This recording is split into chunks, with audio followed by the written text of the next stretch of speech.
మంచి ఫ్యాకల్టీ ద్వారానే విద్యా సంస్థలకు గొప్ప పేరు వస్తుందని ఐఐటి హైదరాబాద్ డైరెక్టర్ బిఎస్ మూర్తి తెలిపారు. అంతర్జాతీయ సంస్థలతో ఐఐటి హైదరాబాద్ నిరంతరం భాగస్వామ్యాన్ని పెంచుకుంటోందని అన్నారు. జపాన్లోని ఎస్ఎస్ఐసితో కలిసి 6G టెక్నాలజీపై పరిశోధనలు చేస్తోందని పేర్కొన్నారు. వైద్య ఆరోగ్య రంగాల్లో వివిధ సంస్థలకు టెక్నాలజీ సహకారం అందిస్తున్నామని తెలిపారు.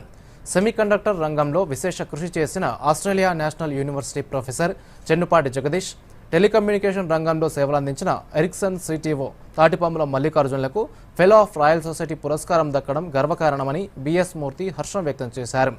ఒకే సంవత్సరంలో ఇద్దరు తెలుగువారికి ఈ పురస్కారం రావడం విశేషమని, ఈ అవార్డు సైంటిస్టులకు నోబెల్ ప్రైజ్తో సమానమని కొనియాడారు.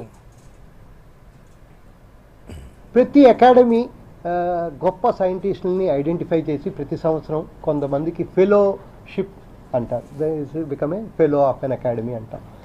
ఒకళ్ళు సెమీ కండక్టర్ విభాగంలో, ఒకళ్ళు టెలికాం విభాగంలో, ఇద్దరూను చాలా కృషి చేసి ఎంతో కాంట్రిబ్యూషన్స్ తీసుకురావటం వలన రాయల్ సొసైటీ వాళ్ళు వీళ్ళని సెలెక్ట్ చేసి, అది కాకుండా మొట్టమొదటిసారిగా ఇద్దరు తెలుగు వాళ్ళు ఒకే సంవత్సరంలో ఇలా రాయల్ సొసైటీకి సెలెక్ట్ అవటం ఫెలోస్గా అనేది ఇంతవరకు ఎప్పుడు జరగలే. హిస్టరీ ఆఫ్ రాయల్ సొసైటీలోనే జరగలేదు.